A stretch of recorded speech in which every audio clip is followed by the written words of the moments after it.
Georgia Virtue presents the Let Me Tell You Why You're Wrong podcast.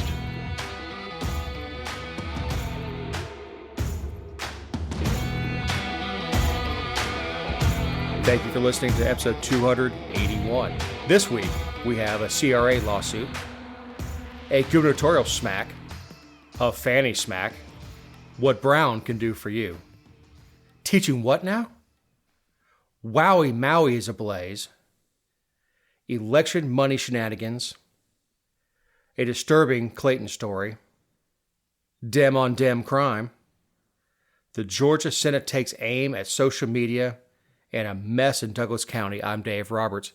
With me is my partner in this endeavor, Representative Emeritus, Ken Pullen. Hey, Dave. How are you today? I'm all right, Kenny. How's it going? Yeah, good. Just messy weather all week. Yeah, last Monday we lost power for about 6 hours. Yep. And let me tell you how spoiled my wife is having an air conditioning fan at home. Did you have to crank the generator up? I did crank the generator up. I did not hook the AC up to it. Had it gone long enough, I would have. Gotcha.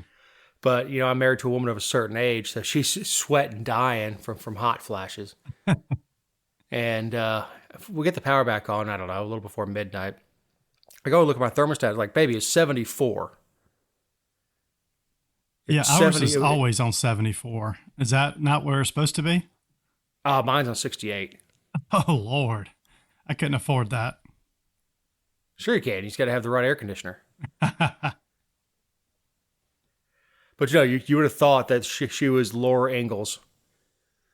We had a lot of power outages down my way this week. And then one day this week, a snake climbed into one of the pieces up on a pole and shorted power out for quite a while. So we had a weather and a snake present power issues this week. A snake. Yeah, that actually does happen to air conditioners. They get themselves wrapped around electrical components and they ride the lightning. Yep. That's what happened. And it stinks to high heaven. Mice do it too. Mice will look for a warm place. They'll get next to the crankcase heater on a heat pump and end up frying, and that stinks like this. Stinks like hell. Yeah, that can't smell good. No. And as we want to get rubber gloves out, look, I know there are more macho guys than me reach in there with bare hands and take the nasty thing out. No, I grab my gloves from the truck. Yeah, I'm going gloves with that. So we have a black women-owned firm targeted by conservatives. Yeah, I saw this on LinkedIn. That's where I first saw this week. So I work for what we call a fintech company. That's investors invest in. We're a Series B company, but you've got all these technology companies or financial companies around the U.S. now that are popping up, and they need venture capital money. And there's investment groups all over the United States that invest in companies. Well, there's a new fund in Atlanta called the Fearless Fund. It's an Atlanta-based venture capital firm, but they had actually partnered with MasterCard too. So one of their big partners was MasterCard, but they were only giving money to black women in this program that they had. So to only be considered for venture capital money, you had to be a black woman-owned business. So one of this, I guess, conservative group, that's, everything that the left doesn't like is a conservative group. But the American Alliance for Equal Rights actually sued the organization, claiming it was in violation of the Civil Rights Act of 1866. Yeah. Interesting. It is. It's very interesting. I don't know if they were a 501(c)(3), if they'd get away with it. Yeah, I don't know. I have a couple things on this. I think if you start your own fund, like this one's called Fearless Fund, and you raise money in that Fearless Fund and you want to invest in different companies, I think you ought to be investing whoever you want to invest in. So I agree. I think I'm taking a side of the Fearless Fund that is only investing in black women-owned businesses, because I leave the Civil Rights Act out of this. I mean, I think we should I think we should always be free to associate with who we want to. And I think that's what's made, I just think that's what at the core here.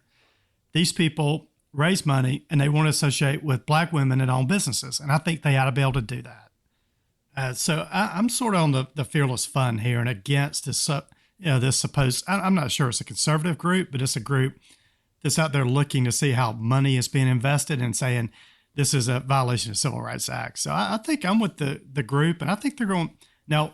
With the recent SCOTUS decisions around affirmative action, I don't know how this lawsuit's going to end up, but I really do think that has everything to do with public money versus private money. Yes, right. And I think this being private money, I think they're going to be able to do with it what they want to.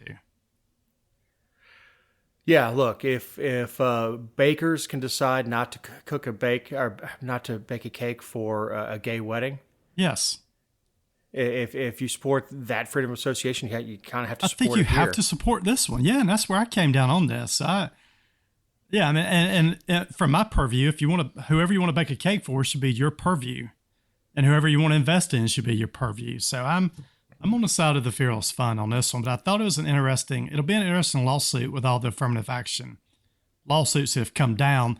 They say this goes against the racial bias in contracts, where that Civil Rights Act said you could not have racial bias in contracts. So I don't know where this lawsuit's going to first. I'm sure it's Superior Court in Atlanta. I don't think this is a federal issue. I think it's probably going to be bumped up, but I would imagine we'll see some appeals here, and this would be an interesting case as it moves up the court chain. Well, it absolutely could be a federal case, considering they're quoting a federal statute. Yeah, maybe it is. Maybe it was filed in federal court. Yeah, that's a good point. It probably is if they're using the Civil Rights Act of 1866. Which was a part of Reconstruction. Yep. I believe that was actually passed, vetoed, and then the veto was overridden. Mm-hmm. Exactly. Andrew Johnson, the stand-in for Lincoln. Yep. Now look, it's still on the books. I just don't know if that constitutes a contract or not. Now I think it's as an investor, it is extremely short-sighted to put your investments based on your social ideals. Yes, I totally agree with you. You've got to separate your heart from your money, and I think this is extremely short-sighted. I'm not saying that black women can't be good business people, but it's if you're going to do a Shark Tank sort of thing, an angel investor, where I'm going to take 25% of your company after investing $100,000 into it. You're taking a slice of it, and really it shouldn't matter as an investor what color the applicant is. Gay, straight, or anywhere in between, doesn't matter. You're investing money in something that's going to give you returns. I agree, but if this Fearless Fund, who is this venture capital firm, if they went out to their investors, it was just, people just invest in these groups. If they said we're only going to invest in minority programs or minority-owned businesses, and people still gave them money up under that pretense, I say go for it. Yeah, so that, as long as they knew what was going on when they went into it, as long as people knew what they were investing in, I'm all for it. So now I'm suspicious. Yep. I'm suspicious of the motivations of the folks that run the firm. Yep. Just because when I see things that are overly altruistic and they're making money at it, I'm like, there's something there. Yes, I agree. But as far as the conditions of the lawsuit, I'm with you. I don't see it. Yep, I don't either. They can give money to whoever the hell they want to, as long as they don't take one dime from the government. Yep. Same thing we said about schools. You can admit whoever the hell you want, become a private institution. Oh no, we're not going to do that. We want those federal student loans. Yeah, right. So Kemp decided to hop in the fray a little bit on Trump. Yeah, so Governor Kemp, he's been, over the last year or so, he's been sort of quiet on President Trump. But this week, this is all coming. There's a Republican debate coming up, I think on August 23rd. So it'll be in a couple weeks. to participate in that debate, you have to sign this loyalty pledge, which I think is a bunch of garbage anyway. I don't think anybody should have to sign a loyalty pledge that says you have to support the eventual candidate, because you don't know, right? I mean, there's a lot of different type candidates out there. But anyway, Trump's not signing a loyalty pledge, so he's not participating in that debate that's coming up. And Kemp tweeted that every Republican running for president would be better than Joe Biden. I think we all would agree on that. But he continued and he said, any candidate who does not commit to support an eventual nominee is putting themselves ahead of the future of our country. 2024 is too important for political games. So this was coming off the back of Trump saying, I'm not signing this. And I think Trump's actually skipping the first two debates. I think we could actually, and Dave, I'd love to hear your thoughts. I think we're going to have an election next year with no substantial debates. I don't think there'll be any Democrat debates. I'm not even sure if the eventual Republican nominee and Joe Biden will debate. I don't know why. I don't know why any of these characters would debate at this point. First of all, they're not debates. Yeah, 20 people debates on a stage is not a debate. Yeah, they're not. Yeah, they're not the typical where you get 5 minutes and you go back and forth and it's a formal type debate structure. Yeah. Even now with what they have for presidential debates are not debates. No, by the time the two camps get done putting their rules in place and protecting their boy respectively. Yep. It's not a debate. It's not Lincoln Douglas. Let's stand toe to toe and go back and forth and meet in the arena of ideas. That's not what these are. But anyway, as far as the loyalty pledge goes, what if Bob Smith is the nominee, and then 3 weeks later, after he wins the nomination, he gets found with a dead hooker in his trunk? Yeah, I can't. I agree with you. I mean, I don't like the loyalty pledge. I think it's garbage. And I think to be in a debate, you have to sign that to be in a debate. Look, that's coming from the GOP leadership. I think the loyalty pledge is garbage. So far, though, only DeSantis, Ramaswamy, Nikki Haley, and I don't even know who this guy is, North Dakota Governor Doug Burgum are the only 4 candidates so far have signed that pledge. So it looks like those are the 4 candidates that are going to be on the stage in a couple weeks doing a debate. It's going to be like watching the XFL. Oh, it's going to be terrible. Yep. I mean, you're not going to have anybody of any substantial chance to win. It's going to be a loser for Fox, who's carrying it. Yep. Because you don't have, you don't have Chris Christie there. You don't have Tim Scott in a debate. You don't have Mike Pence in a debate. Yes, I mean, not that any of those guys stand a chance. Mike Pence adds so much. Yeah, I know. Did you see his latest video of pumping gas? I've seen the one where people have put the new meme up that says, like, I got pinced. It's like when, I don't know if you've seen that, but it was pretty hilarious. But what's the one with him pumping gas? He gets out of a truck, a full-size truck, that obviously he's never driven before, goes over, and he's talking about gas prices and stuff, and he puts the spigot into the truck. And then doesn't hold the handle down or anything. Just has his hand around it as he's talking about fuel prices.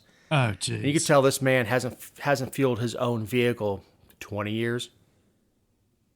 Yeah, cue back to Kelly Loeffler out dove hunting without a hunting license, and they found out about that. So, yeah, stop doing stuff that you normally never do, and you're going to look awkward doing it.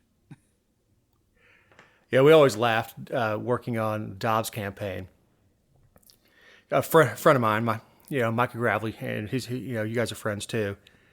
But he got a picture of himself cutting wood up on a piece of property. He's got all this orange protective stuff, and we're all friends. But we're like, and Brian's out there doing the same picture.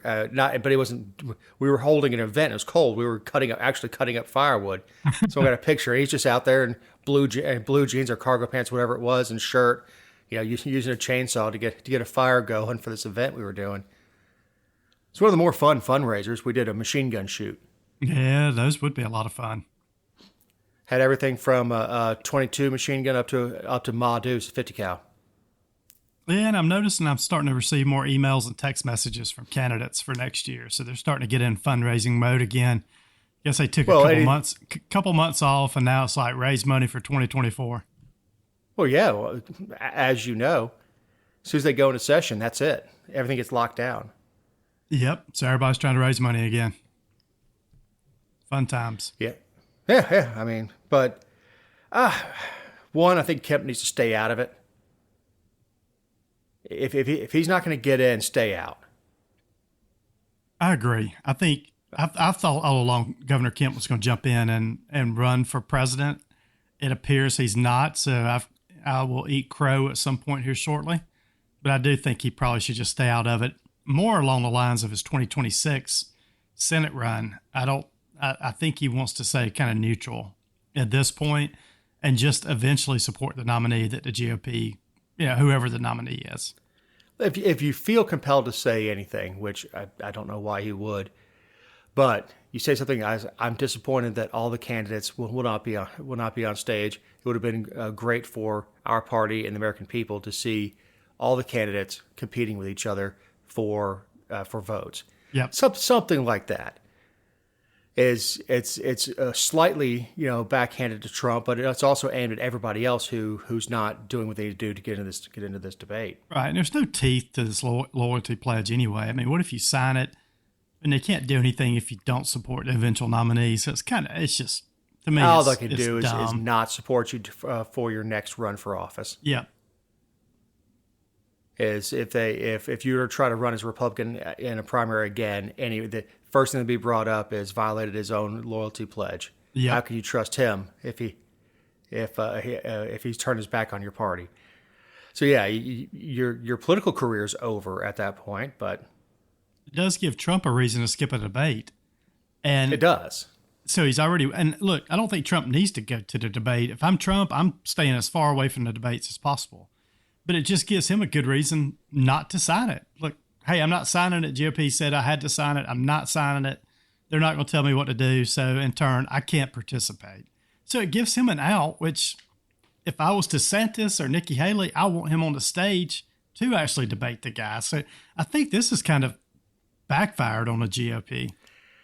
It does. And I've had the same conversation with people who've run against Joseph Gullett. And, well, this person ended up getting smacked down by the ethics committee, too. But she's like, I invited him to a debate, and he didn't come. And I just told her, I said, why would he? Yeah, why would he come? Yep. I mean, just having an R after his name gets him 60%. Yeah, you don't do debates if you're going to win an election. See, I'm an arrogant 20 bastard. points. Yep, there's no reason to ever debate. Yeah, I'll take all comers. I'm an arrogant bastard. Well, I did debates with my Democrat opponent. His name was Chris Benton, and we had a good time. It was fun, but it was the same type situation. I could have skipped the debates if I wanted to, but I think you showed the other candidate respect by actually debating. And I think it's a little disrespectful to not debate. I think Trump is missing an opportunity to get out there and not be a raving lunatic. Do exactly the opposite of what everybody expects you to do. Go out there, be calm, collected, be complimentary. Yes, exactly. And say, I think everybody on the stage has something to bring to the table. That would go a long way. Yeah, and say, should I be elected for my second term? I want to call on each and every one of the people on this stage to help me form a policy. Yeah, you're talking about leadership. Yeah, you're talking about leadership. Yeah, it's not just leadership. At a certain point, you've got to take the ammo away from the soccer moms that just hate them. You have to take that ammo away from them. I keep talking about the soccer moms. Yeah, we mention it almost every week. But it's the soccer moms he has to win over, and some of the independents. And he's not winning independents over. That's the problem. Is you have his core. And look, his core makes up about half the Republican Party. Probably a little less. But he has his core within the Republican Party. But if you figure Republicans make up 45%, Democrats make up 45%, and the other 10 are independents. And I'm just pulling those numbers out of my ass. Yeah, I mean, you're right. There's only about 100,000 voters out there probably that are actually deciding an election now. I mean, what is 20,000 voters in Georgia, 10,000 in Michigan and 10,000 in some of the other northern states. I mean, we're down to less than 100,000 people deciding a presidential election now. Well, you also have people that skip the race. Yep. There's outright skip the race. Either Biden's awful, Trump's awful, I'll just skip the race. There are a lot of people I think we're going to see a lot of that. And we saw it last time when we analyzed the numbers, because we had several statewide races, is we saw an increase in the senatorial numbers where we didn't see that. And, you would think the top of the ticket, and then people tend to, as people get down the ticket, they tend to taper off because people don't know what's going on locally. And when you're seeing local numbers higher combined than for the top of the ticket, that's troubling. That means neither one of these guys have any coattails. Yep, exactly. If I was running for office in 24 and I was a Democrat, there's no way in hell I'd have Joe Biden out there endorsing it. No, nowhere close. So we have Trump apparently accused Fani of banging a gangbanger. Yeah, and look, this just continue. I mean, this is just a kind of a continuation of the story we were just talking about with showing leadership. But look, I don't like Fani Willis either, who is the district attorney in Fulton County, right, Dave? She is.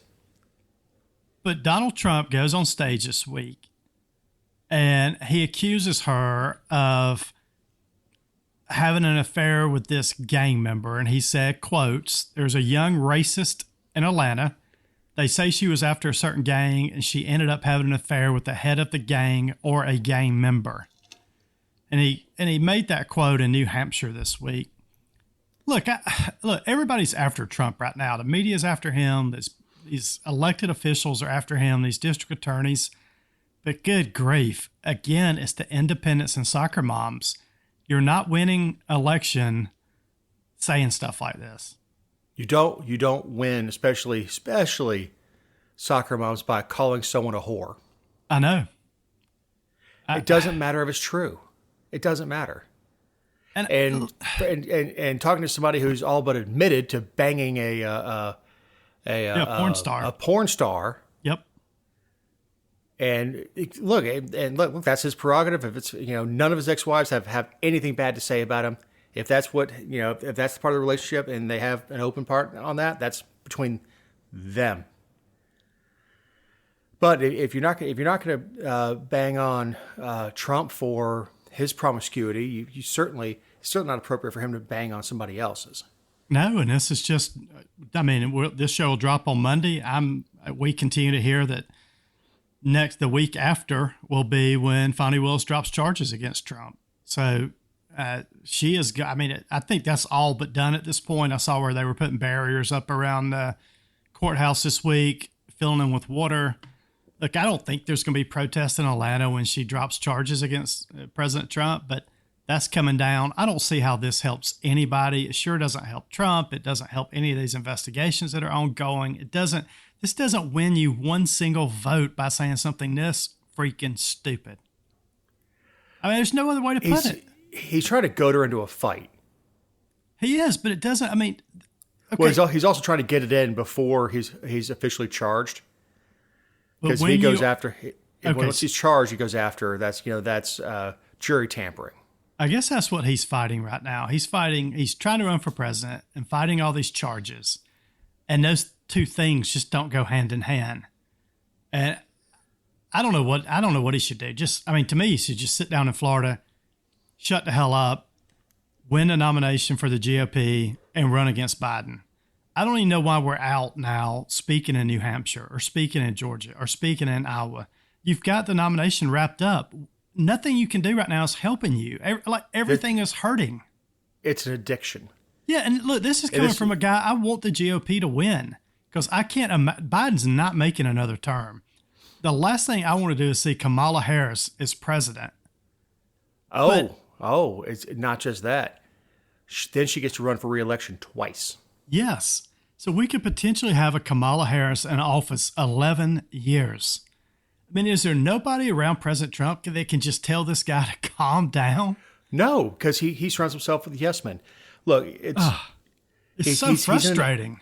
He's in an echo chamber. He goes to these events and he's surrounded by that 40% core. Yeah, it's the same crowd.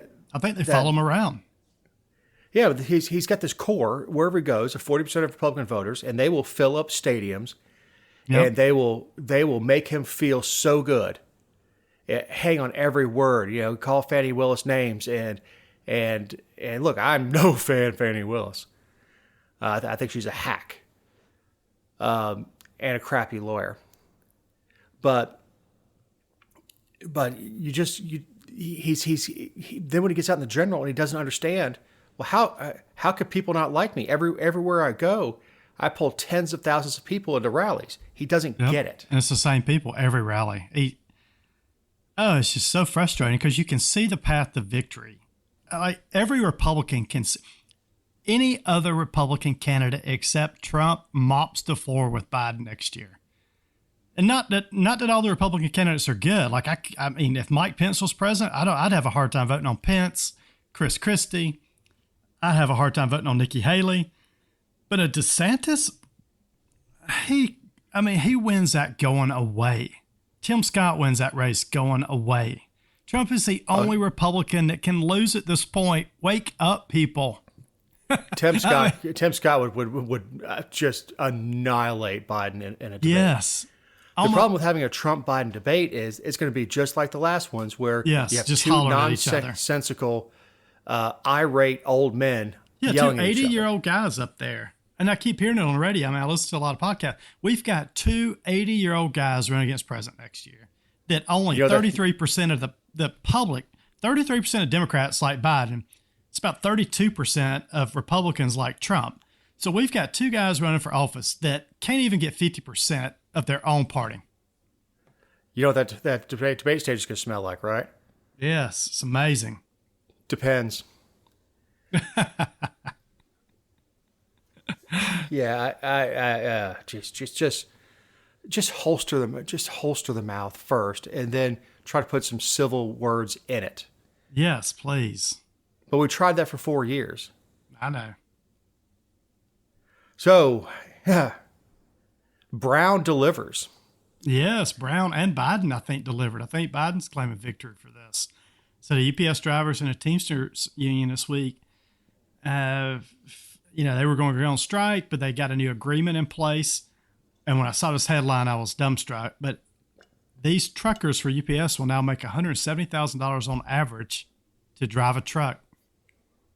And that's up from their current average of $145,000 a year. I've always heard UPS drivers had great benefits. I didn't know they were this good. Now, when we talk about average, remember. Yeah, that's with 401, healthcare. No, it's not. This is plus base. Oh, this is salary? Okay. Oh, this is average salary, yes. This is average salary plus bennies. Yep. Here's the thing. When you say average of 175, that includes the guys who are in New York City or in San Francisco, in these cities that you think they're making $250? Yeah. Yeah. You have to pay them $250, and getting a package delivered in New York is expensive. Oh, I can imagine. Are you going to get that in Macon? Probably not. Probably not. But I could certainly see a senior guy making six figures. Yep. And they're getting air conditioning in their trucks, I believe. Very nice. They said the searches after this deal was reached this week. They said the searches for UPS delivery driver jobs increased by 50% following the announcement. That was Business Insider reported that information. And who really wins? The union. Yeah, the union's going to win big time on this. Oh, yeah. But, UPS has avoided the strike, which would have been terrible considering Yellow just went under. Yep. And what it's done is both cases here. We talk about Yellow Trucking that's folding up and going out of business, and UPS that is going to have to increase prices. Those both demonstrate the power of the Teamsters union. Yep, it does. You could pay us and stay in business, increase your prices, or you can go out of business, fold up. Yep. And you get to wonder about people. People like me who have when I have to order specific pieces of equipment, I have to have it freighted in. Well, if you're sitting around waiting for a commercial piece of equipment, and it's in a yellow warehouse somewhere with a padlock on it, that's problematic. Yep. But I mean, I guess good for the drivers. I mean, yeah, good for them. Does that mean they'll walk all the way up to my porch and put the package on instead of just standing at the bottom of the stairs and tossing it? Probably not. I mean, hell, for 170, I'm thinking my legs would look pretty good in a pair of brown shorts. Nice. But I guess good for them, because what that does is that starts setting wages for everybody else. Is everybody else in the trucking industry is going to realize that, man, I got a CDL, I could make the same money coming home every night. Yeah, it definitely does that. It does. It makes everybody else rise around them. And you got to think about all those yellow drivers that are out there right now. Mm-hmm. I mean, UPS is going to be inundated with qualified drivers with real road time, not just a CDL. Yep. So we have a Cobb County teacher fired for indoctrinating fifth grade, elementary school. Yeah, and this actually happened back in March. So she got in trouble in March for reading a picture book, My Shadow is Purple, to the Due West Elementary students' fifth grade class. That book is one on gender fluidity. It's basically a non-binary type book, and it talks to kids about being non-binary and, vice versa and all that good stuff. And, Georgia made it where she wasn't supposed to read it. I mean, the Cobb County School System said, you can't read this. She read it anyway. She got fired. Now she's appealing. And that appeal was this week. So we've got to follow the story to see where this appeal process is going. Look, I say fire. I don't think fifth graders need to be read books on sexuality or LGBTQ plus subjects or anything in that matter. Teach these fifth graders, a lot of them can't read or write at this point, and are horrible at math. Why are we reading them books on being non-binary? If you have an introduction to sex ed, that's something that the kids take home a permission slip, or I'm sure now but leave it in sex ed class, right? Right. But this is a book that she was specifically told not to read. Not to read. Yep. So this is not poor judgment. This is not somebody who was looking through books and No, she knew what she was doing. She knew exactly what the hell she was doing. Yeah, 100%. She was being an activist. Yep. Activist teacher, which we don't need. Right. And I guarantee you she's secure at home. Yeah. Well, I mean, if she gets fired, though, she can go to any other school system. Well, maybe not in Georgia. I mean, the commission may take away her Georgia teacher's certificate, but she could go somewhere else and easily get a teaching job. She could go be a TA. She could go do anything. She could go get on CNN as a talking CNN. head. That's what I was about to say. Yep. Something like that. She'll be fine. Like I said, a lot of these teachers, we have the image of teachers, living off a teacher's salary. A lot of them, particularly in the nicer areas like West Cobb and things like that, they are not the primary. No, they're making breadwinner. good. A lot of these teachers up there are making $80,000 to $110,000. Oh yeah. In Griffin Small County School System, there's 50 people in the school system. I mean, it's a fairly large school system, but over 50 people I looked up a couple weeks ago were making over $100,000. If you get your doctorate or get your specialist degree, you can make good money being a school teacher. And then, Governor Kemp over the last 6 years has given, 5,000 plus in raises. You retire if you're 51, you're done. You get insurance benefits for the rest of your life. Like, I don't know how, teachers. I was more talking. She wouldn't have done this if she was living paycheck to paycheck, single mom, and needed her job. She didn't need the money. Yep. Yeah, this is somebody who decided to quit in a spectacular way. Yep. But I bet her salary was decent. So we'll have to look up and see what her salary was. I bet it wasn't. I bet she was making decent money. Yeah, I mean, I'm sure it was, but it was money she was willing to gamble. Yep, exactly. Again, you were told not to do this. You were told not to. Mm-hmm. It wasn't, like I said, it wasn't that she was going through a stack of books like, oh, I read this. This is very interesting. And she decided, I don't know, this book is not to be read in class. Right. Bam. Guess what I'm going to do today? I'm going to read it. So Maui's on fire. So is the Big Island, by the way. Oh, wow. What a story this week. Have you ever been to Hawaii? Yes, a couple times. Yeah, I haven't. How did you grow up a Delta brat and not make it out to Hawaii? No, never did. I wish we would have. It's hard to fly out there now. It's very expensive. These wildfires, and I thought the final total as of this morning at filming was 55 people have lost their lives now with this hundreds fire are that's missing. going through. Hundreds are missing, right? And the craziest thing I saw was when this fire was burning through that town, and it's a town called Historic Lahania. I'm not sure I said that right. People were running down the street, jumping into the ocean to get away from this fire. Yeah, almost reminds you of what a chaotic scene in Pompeii must have looked like. Yep. And I mean, there were boats in the harbor burning, and the smoke was just, I've just never seen a situation like this before. You know, part of it is their construction in Hawaii is very close. A lot of the locals, I mean, obviously the real estate is so expensive that you'll have 3 houses on a quarter-acre lot, all the same family. Yep. And you have one stick-built go up, and they all go up. Well, it's kind of a perfect storm. They're getting 80 mile per hour wind gusts off of a cyclone that's out in the Pacific right now. Mm-hmm. So what would have been a very containable fire to begin with, I mean, it just literally the flames were fanned. Yes, that's crazy. It's I feel really bad for those people out there. I saw they were interviewing them, and just there's been quite a few movies that were filmed in that little town that the whole town's burned down now. But it's just, I mean, it's every single building burned. And it sounded like there was more than 1,000 structures that were destroyed by that fire. I can't imagine it'll be years out there. recovering. Oh yeah, it will be. Because I can't imagine it's easy to get stuff out there, right? I mean, well, it's not. Even the hotels, which obviously hotels aren't going to burn. Most likely, they'll have some stuff on the outside that's problematic. It obviously can't stay, but when you start talking about tourist industry, everybody who works in those hotels lives on the island. They don't commute from Oahu to Maui. Right. So what's just getting the workers back to even because look, you have to look at the economic impact, and Hawaii is tourist driven.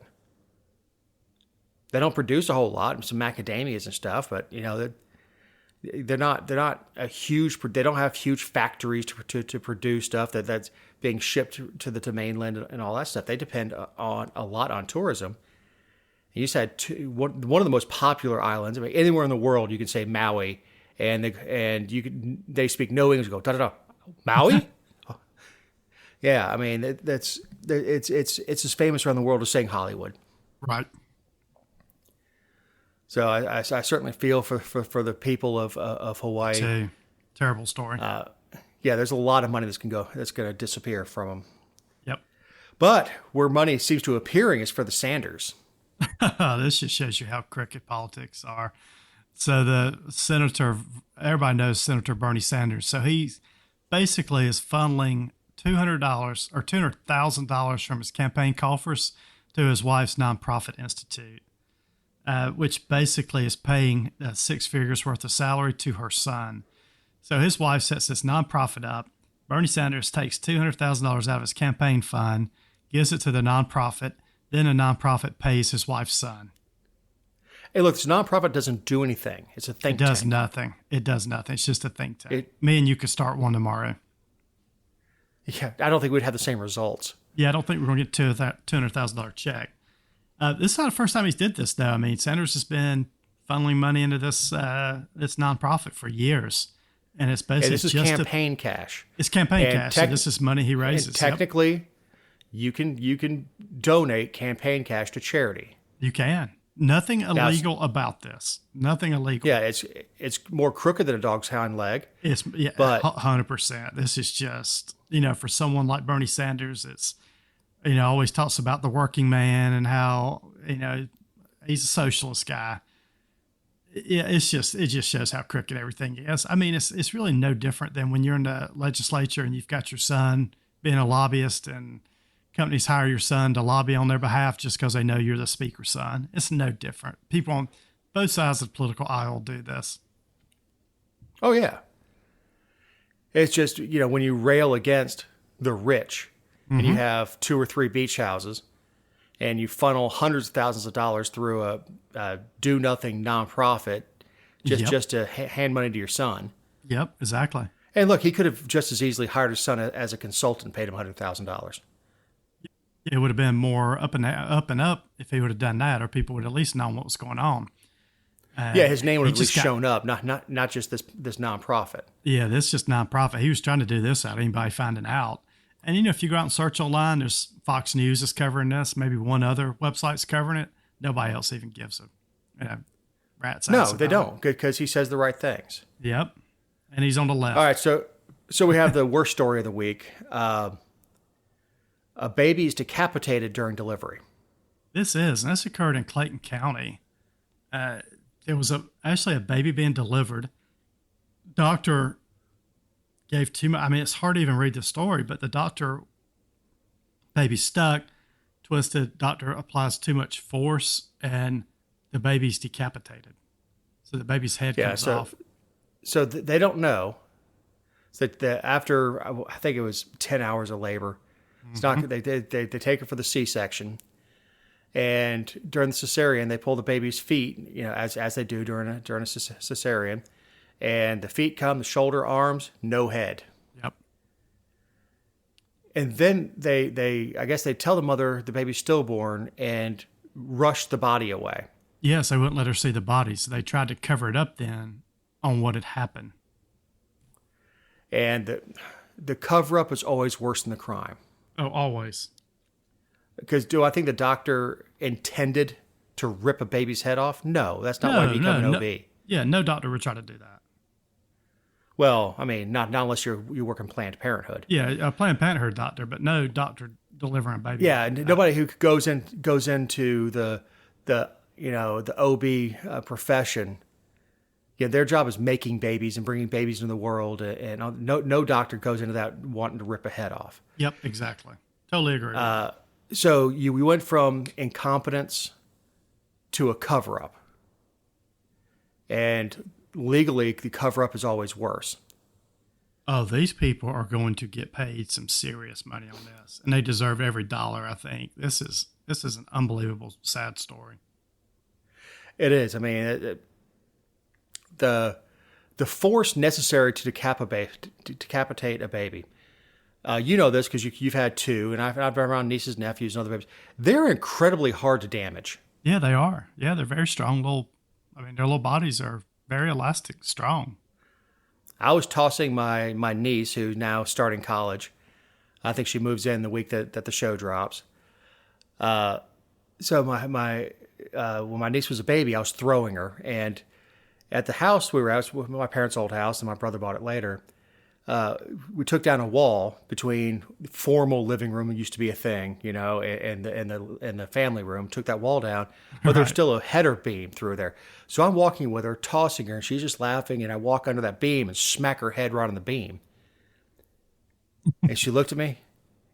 And I laughed, and she laughed, and we were just fine. That doesn't always happen that way. No, but the falls that I've seen my nephews take, the falls I took in my youth. Yeah. So in order to rip a baby's head off, it's either way too much force, something was misdiagnosed. Yep, that could be it too.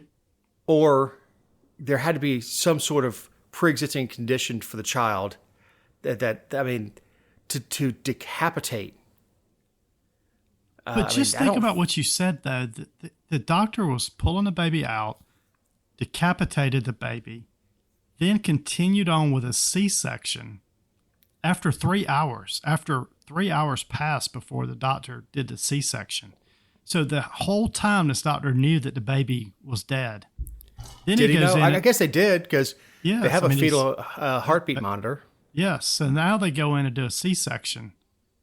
This is unbelievable story. I mean, yeah, it's so sad for this lady. And these are people in Clayton County, which is about 25, 30 minutes south of Atlanta. So close to both of us. Just a very, very sad story. Yeah, Clayton County has part of the airport.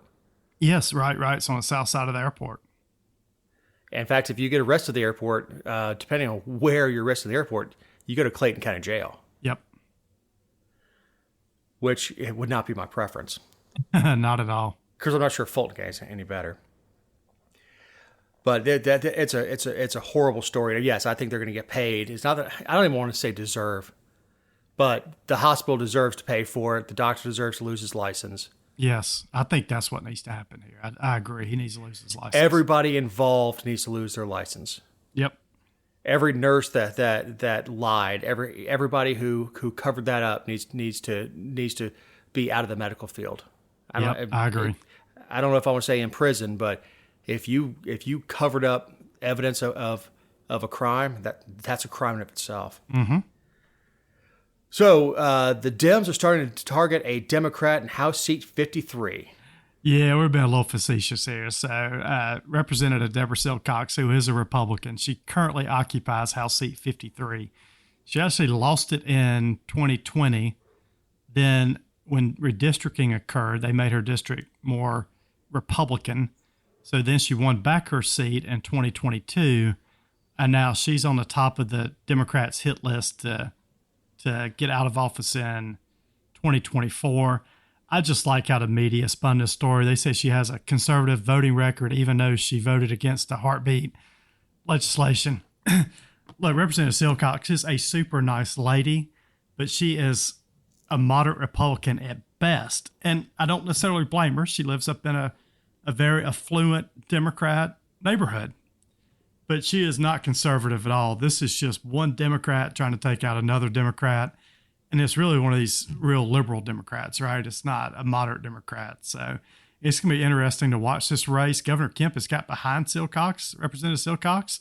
He said this is one of those 8 races that they're looking at in the upcoming general election cycle to see if she can hold on to that seat. So Team Politics 101. Yes, Team Politics 101. Yep.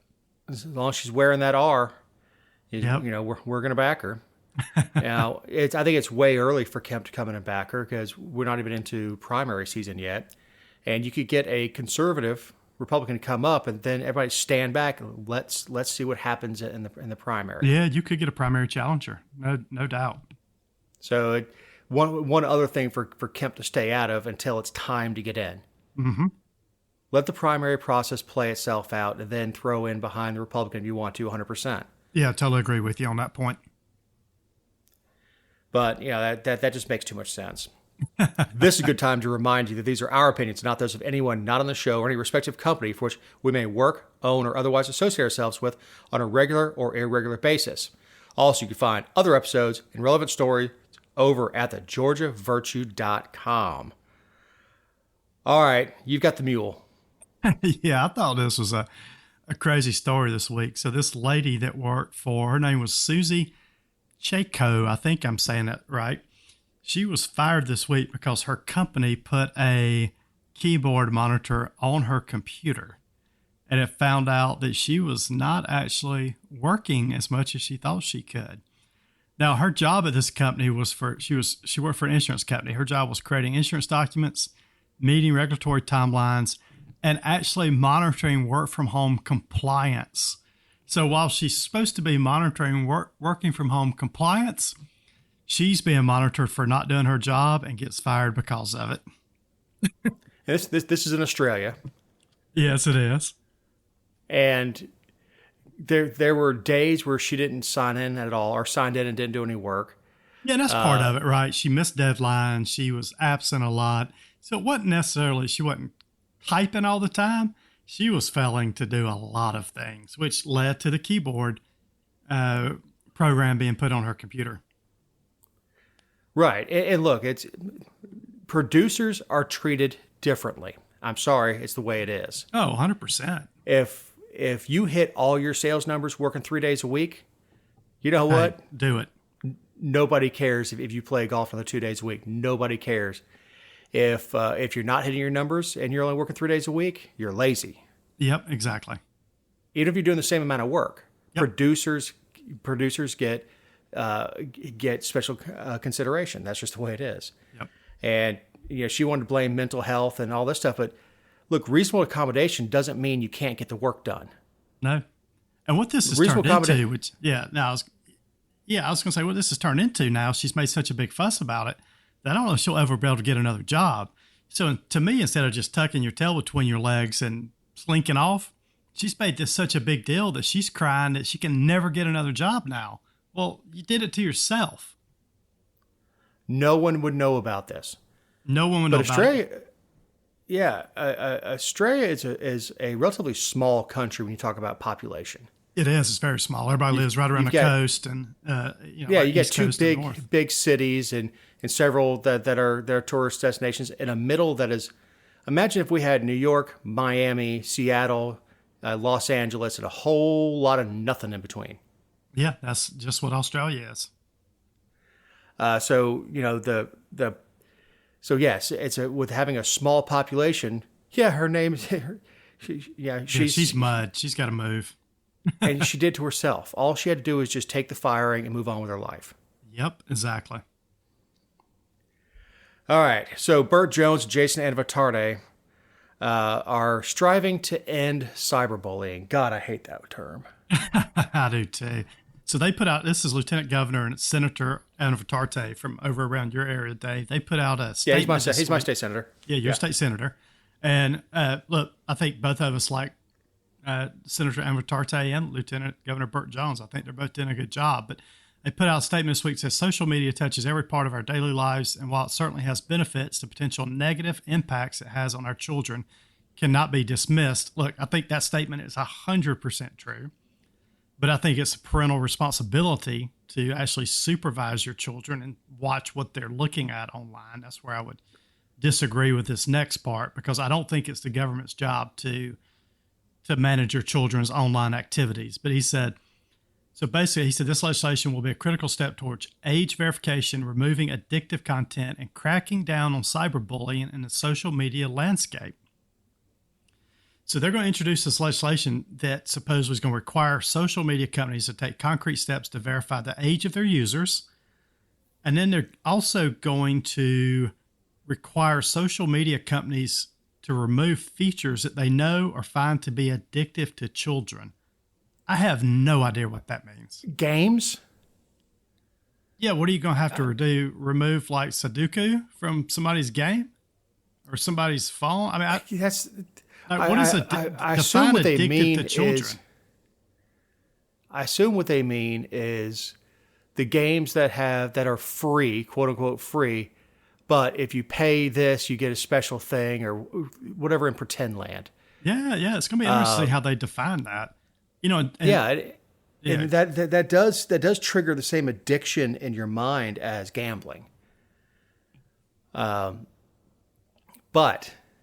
is that social media's problem? No. In fact, social media isn't pushing these games. These games are paid advertisers. Right. And of course, I don't see any game posts anymore. I went in on my preferences and deleted all the Farmville, so and so needs a chicken and all that stuff. I deleted all that off my feed because, one, I don't care. Two, I'm not playing. I do have a golf game on my phone. I have a golf and a baseball game. So if I'm sitting in a waiting room somewhere, but back to the cyberbullying. Look, I don't know what cyberbullying really is. So I'm interested to see how they define this. I'll show you online later. Now, Senator Anavatarde last year, and I agreed with this. They passed that bill where TikTok could not be installed on any government devices. 100% agree with that. No government employee needs to have any type of social media on their government device. So good for him doing that. I'm just going to be really interested to see how they define cyberbullying. Yeah. Right. And then how do you enforce that? Because it's going to be, if Facebook, for instance, has to do age verification in Georgia, that's going to make Facebook do age verification around the world at that point. And that's the same thing where if you look at, if you go to a website now, and we talked about this earlier, but you see the cookie thing pop up in the bottom of your window that says, do you accept these cookies? That was passed out of the California. So I was so disappointed when I said yes, and a cookie did not come out.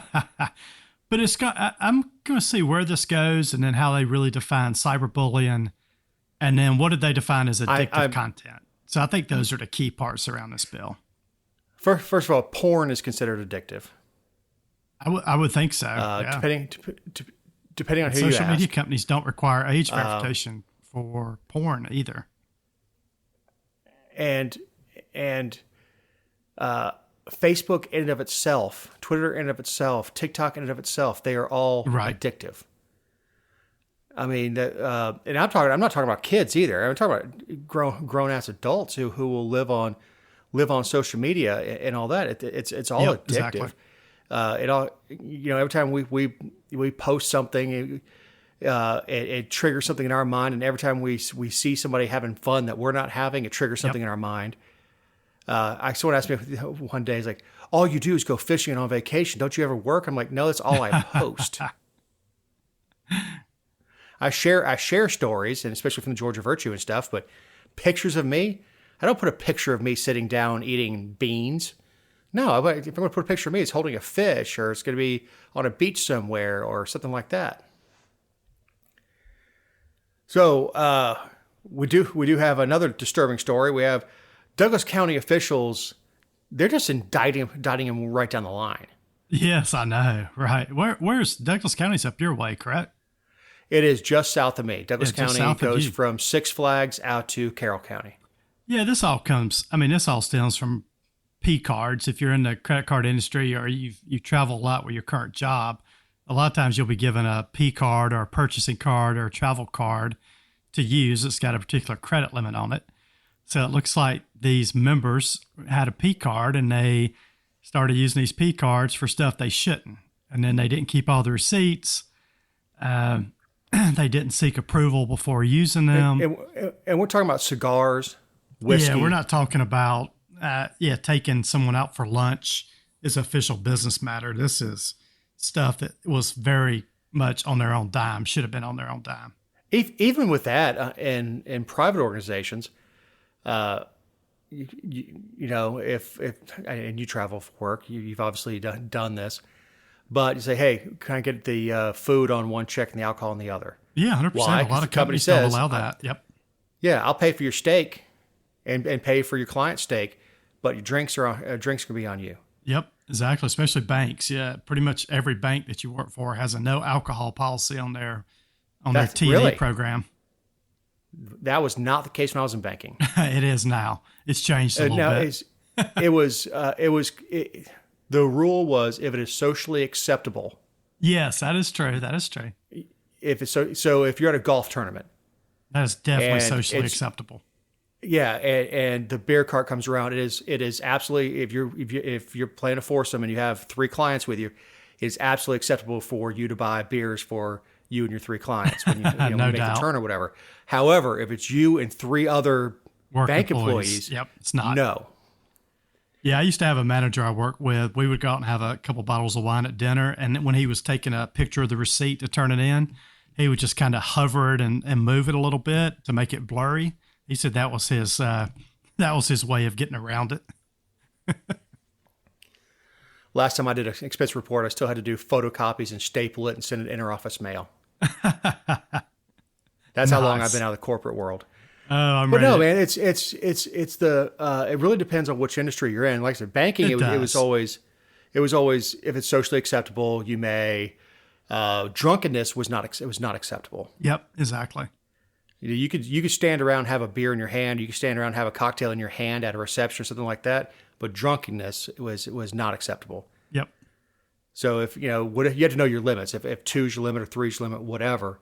And obviously, leaving a function being paid for by the company and getting a DUI is really bad. Yep, exactly.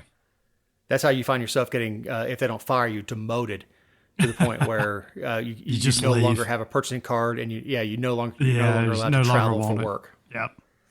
But anyway, so the governor, now that their chairman has been indicted, the governor has installed the former sheriff from Douglas County as chairman.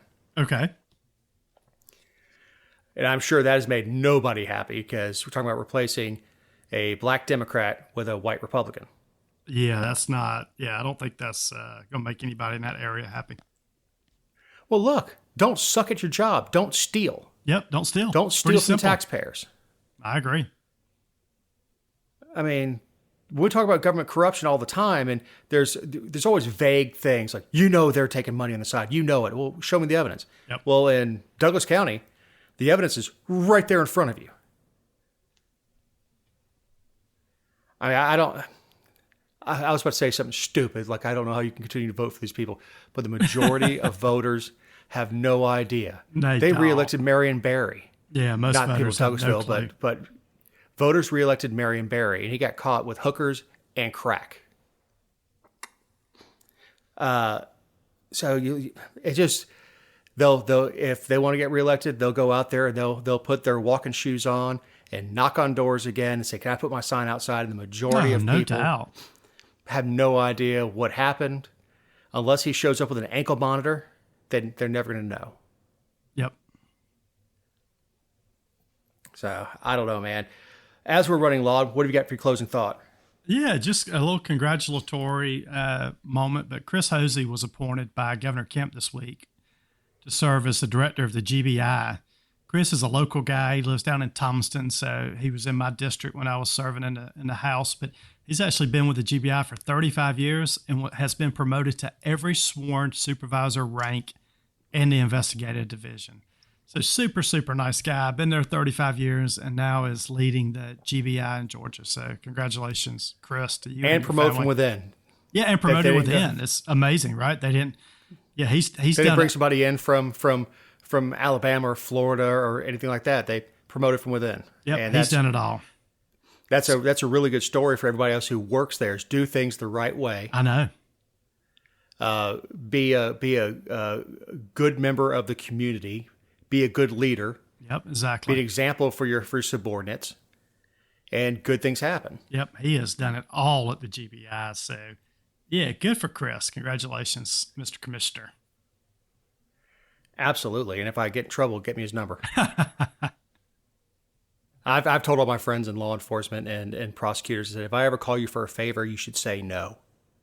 Because I'm not calling about a speeding ticket. I just saw the morning that we're recording that the waiting list for a lot of certain models of new Rolexes is up to 2 years. And that's on the white market. The gray market, which is your secondary market, some of these watches are going for twice. Yeah, I watch a lot of videos of the Rolex watches being sold all over. They're very interesting. Yeah, and I've got a hookup on Rolexes, and I was able to get one for my father. He paid, and it wasn't just a gift for him out of my pocket. We do some pretty nice gifts in my family. Rollies are not one of them. But I called in a favor, and it still took me 6 months to get it. And that's with somebody who buys a lot of watches. He's truly a watch collector. Yeah, they've created a lot of demand for the Rolexes. Yeah, and look, as inflation hits, a $13,000 watch is not as much as it used to be. And I don't think the new prices are pretty standard, how much they increase every year. Right. Which is why a lot of Rolexes are investment. They dip down the first year you buy them traditionally, and then they pace with inflation. So are placed with the watches going up. So the first couple of years you may lose a little bit, but after that your watch maintains value. And Rolex is about the only one that does that. Yep. My Omega doesn't. My Omega's worth half what it was new. No, those But I Rolexes are amazing if you keep them in good shape. Oh yeah. But there's if you're truly a collector, there are little tiny things that make a watch very desirable or not. But anyway, not being a watch show, big thanks to Eric Cumby who takes me stumbling over myself and turns that audio into something you can listen to. To Ken Poland, my partner in this endeavor, I'm Dave Roberts. We'll talk to you next week. I've been running from the law. Hope they won't shoot me down soon.